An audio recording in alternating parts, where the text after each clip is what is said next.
Hey guys, welcome back to the Rusty Beauties shop, and in this episode we're gonna be working on the 1964 TR4. Actually, we're not gonna work a lot, we're gonna continue with the inspection that we started in the first episode of this series. And in the first episode we did the walk around of the car, we checked the interior, we checked the engine bay, we checked the brakes and stuff like that. We even did a compression test, but the video became too long, so we decided to cut it at some point. And now in this episode we're gonna continue with the inspection, which is gonna include the carburetors, the engine a little bit again, and overdrive.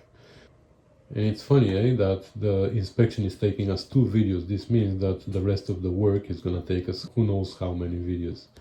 But yeah, that's me, I'm into details, so I'm sorry.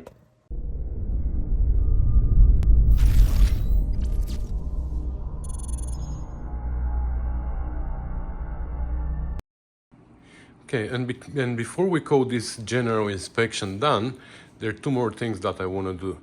We're gonna open the door, even though it's pretty cold outside, it's raining today, but anyways, we're gonna open the door, we're gonna start the engine, we're gonna warm it up, and I'll see if I can adjust the carbs a little bit, even though I don't think these are adjustable. These are the early Strombergs that I don't think they have adjustable needle, but we will see. Anyways, I want to take a look at the carbs, and I want to go underneath as the engine is running and see if I can find the exhaust leak.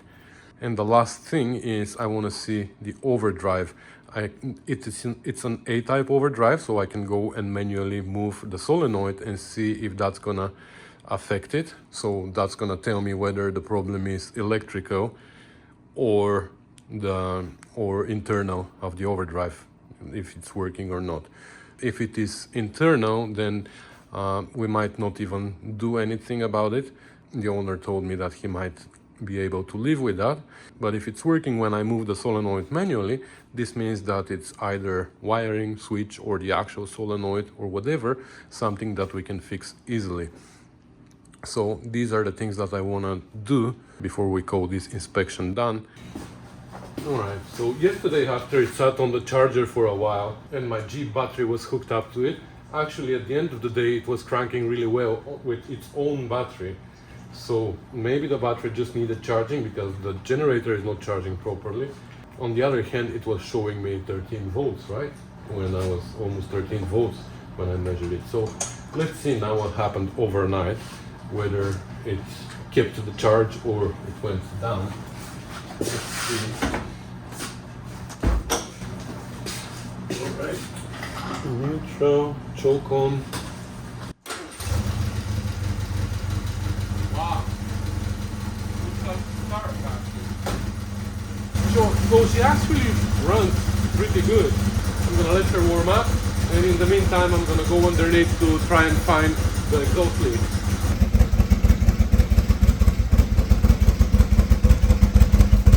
It's pretty white smoke.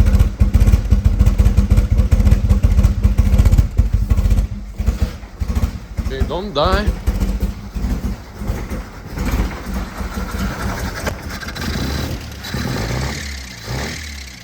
See, the belt is loose.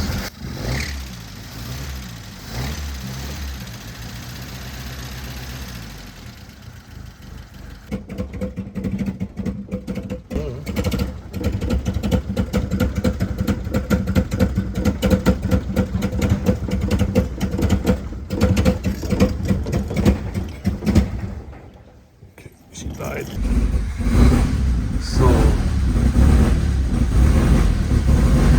So we have a little bit less than 50 pounds, and she's still cold. You see, normally when the temperature is still low, the pressure goes high. So I'm curious to see what is gonna happen when it warms up.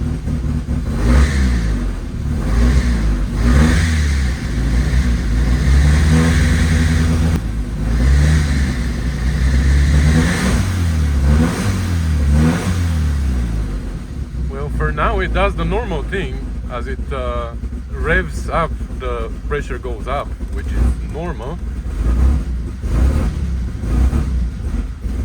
But you see now at about 1500 RPM, the generator is not charging. Like, and you see she runs really rough, with choke or without choke.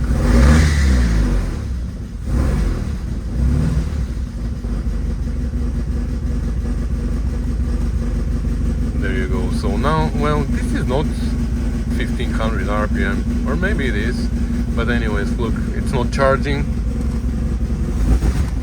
And you see now I can't, like, I put the choke back, I pushed the choke back in, and now, anyways, let's wait for it to warm up before we diagnose anything. Alright, so we're back underneath, and I can't find any leaks. Definitely the noise comes from this muffler, but I think it's just whatever is inside is detached, and it's just making those droning noises. That's it. I think this one is good. I think this muffler is making noise from inside, but it's not a leak, it's just something. The leak is here on the diff. Okay, we might need to change this gasket. Looks like this gasket is leaking, so we're gonna change that as well.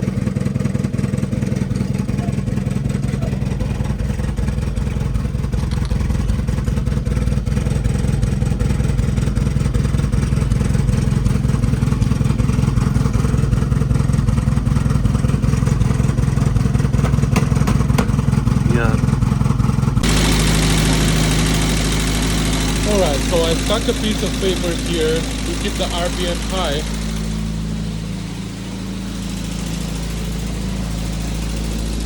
So now we are at 2000 RPM, and I put it in 4th gear. And this is the overdrive switch. Doesn't seem to do anything. So let's go underneath and see if we can engage it manually.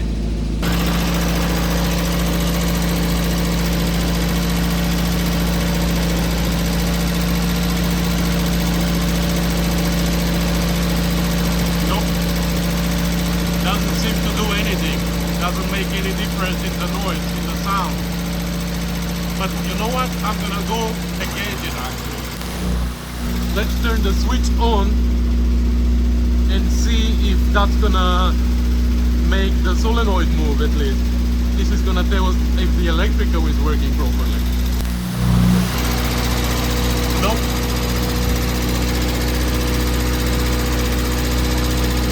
Nope. Nope. Okay. Alright. So what this test tells us is that there are multiple issues with the overdrive. So first of all, electrically doesn't work, so the solenoid is not operating for whatever reason. But second, even if we operate it manually, the overdrive still doesn't engage. But I'm pretty sure that the overdrive doesn't engage when we move the solenoid manually because it's low on oil. I'm pretty sure it needs oil. So we can actually do that. We can drain the oil and we can change the oil in the overdrive and see if it is gonna be working better. Even though I think we're gonna have to take out the transmission anyways with the engine, so maybe it's gonna be better if we do that on the stand. All right, so we determined what's going on with the overdrive, what's going on with the exhaust. So let's look at the carbs now.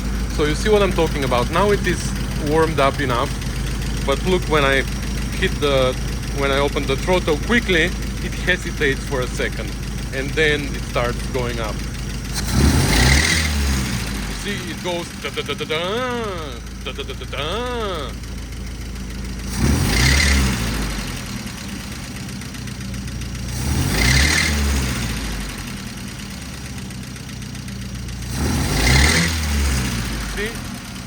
That might be ignition timing as well, but yeah, maybe we should look at that first.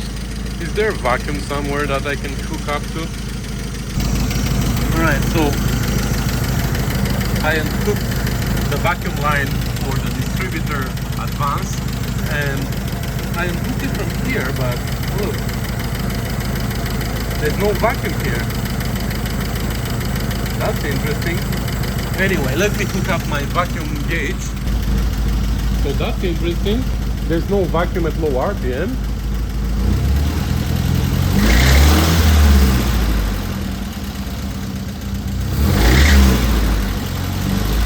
That's interesting. We want it to be in the green zone here. Somewhere 17 is desirable, but most of the engines that I worked on go only to 15 when they idle. But this one is 0 when it idles, which is weird. Maybe I need another port, but that's the only port that I have for vacuum here. So anyway, I'm gonna play a little bit with the distributor to see if anything is gonna change. I just need to be able to see as well. Do you see like this? Yes, you do. Okay, I'm gonna mark this position because we might want to put it back into the same position, but let's play a little bit now.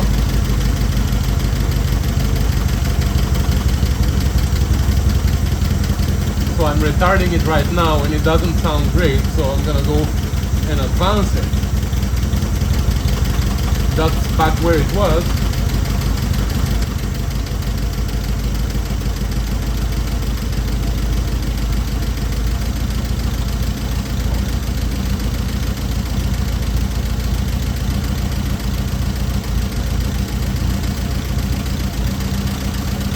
That's a little bit more advanced now, and it sounds better if you ask me.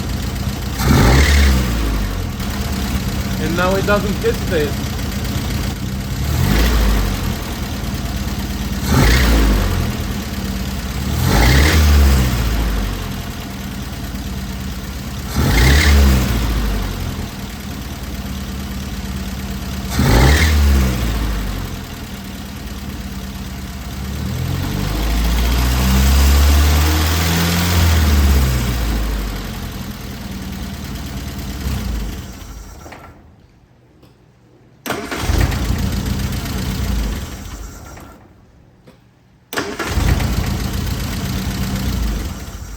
You hear the knock in the beginning. As soon as it starts, the first 2-3 revolutions of the engine, I can hear a knock. Can you hear it?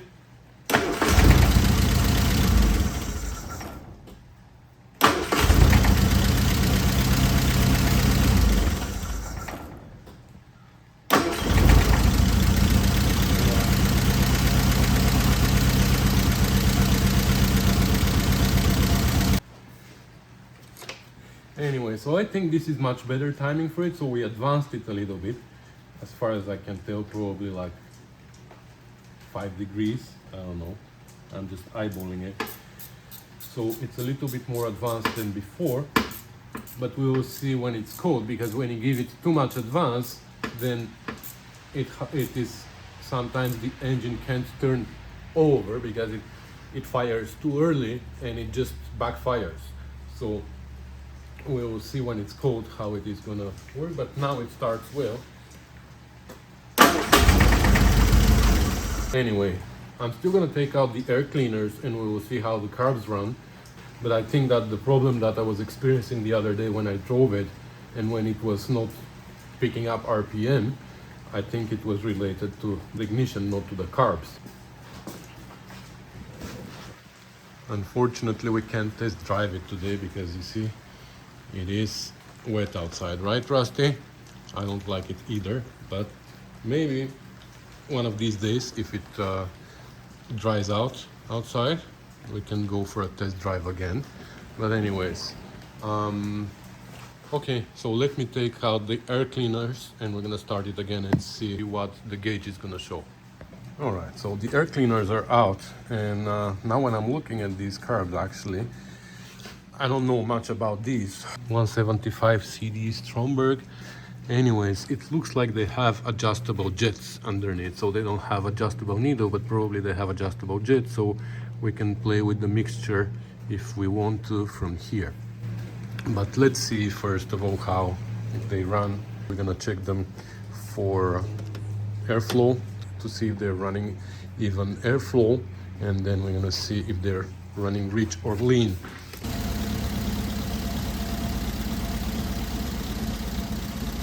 Okay.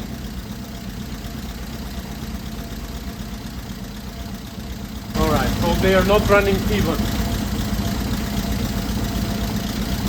See, this one is low, one is high.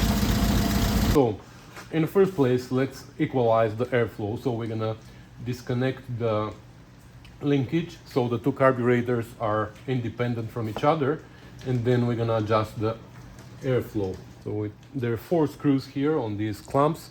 It's enough to loosen only one screw, and then the linkage is gonna be disconnected, I believe.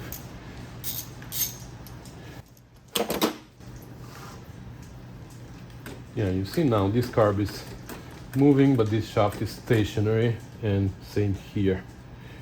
Should be the same. See, this one is moving. This one is moving independently. Okay, let's start the car now and equalize the airflow. So this one needs to go a little bit higher, right? That's what we said.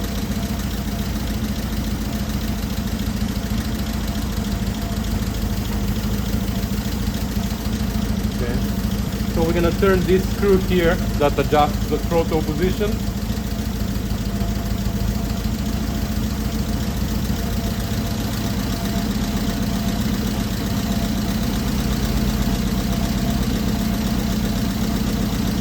Okay.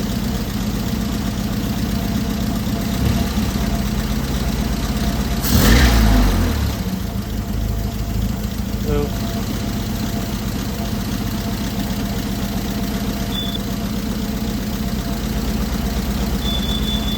carbon detector came on.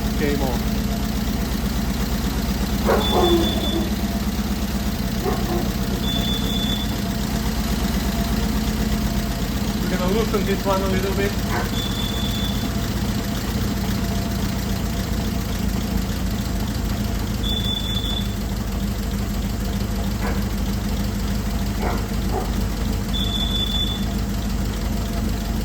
Sorry about the carbon monoxide detector. Okay. Now it's pretty equal. We're gonna give it a blip and we're gonna test again.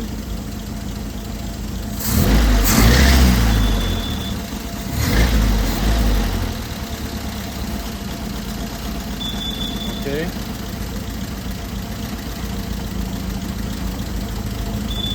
Okay. So now they are pretty even. We're gonna tighten that screw.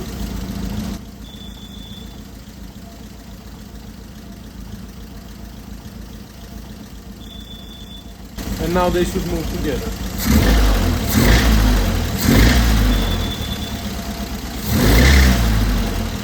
Okay.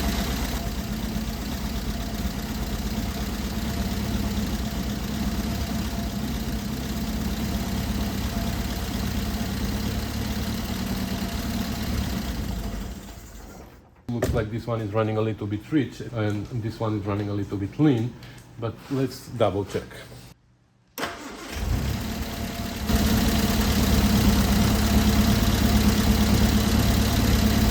Okay, it's pretty much okay actually. So when I raise the air pump, if it starts raising the RPM, this means it's running rich. If it drops the RPM and dies, this means it's running low. If it raises them a little bit and then goes back to normal, that's where we should be. That's the right mixture. And I think this carburetor is doing exactly that. It's raising a little bit the RPM and then it's dropping them back to normal. Let's see again.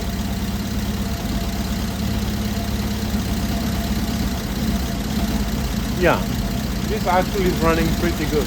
But like this one, it's lean and it dies. You see? So to make it more rich or lean, we have to adjust the position, the relative position between the needle and the jet. And that's because the needle is not a straight line, so inside We have the jet and a needle. Don't make any other associations with that. The needle goes inside the jet, and because the needle has a little bit of a tapered shape, the deeper inside the jet it is, the less amount of fuel can go out from the jet. The higher it is, the more fuel can go through. In the later Strombergs, we can adjust the position of the needle. The needle goes up and down with a special tool from above here. On this though, I believe that the jet is what moves, and we can adjust it from there, so we can move the jet up or down. So to make it reach, we need to drop the jet down a little. So I believe that if we turn this clockwise, looking from above, or counterclockwise, looking from underneath, that is gonna make it more rich. So I did about half a turn, so let's see.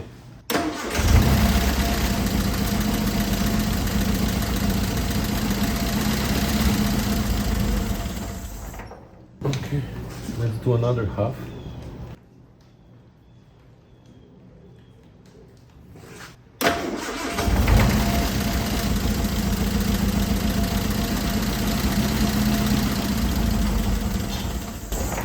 A little bit more.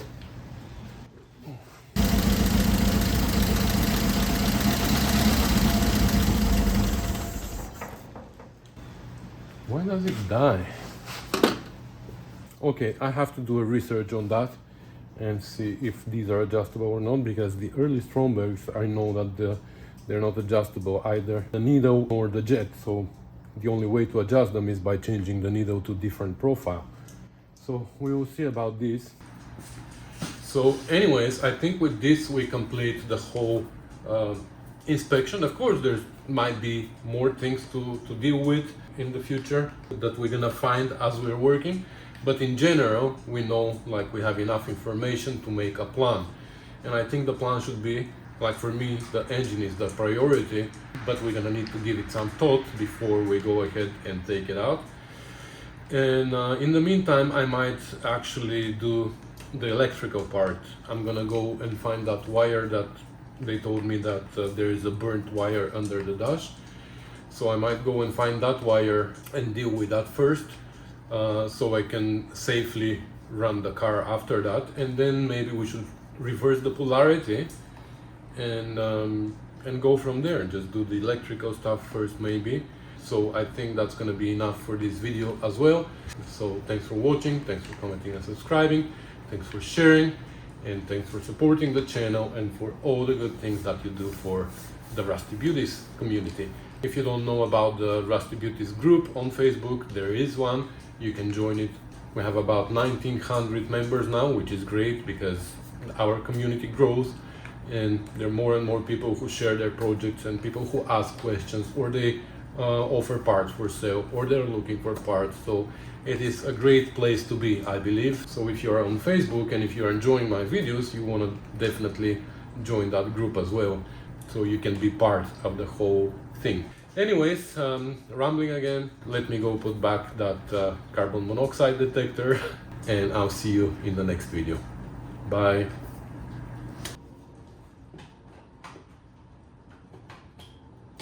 Okay. Test works. Okay, enough. Good.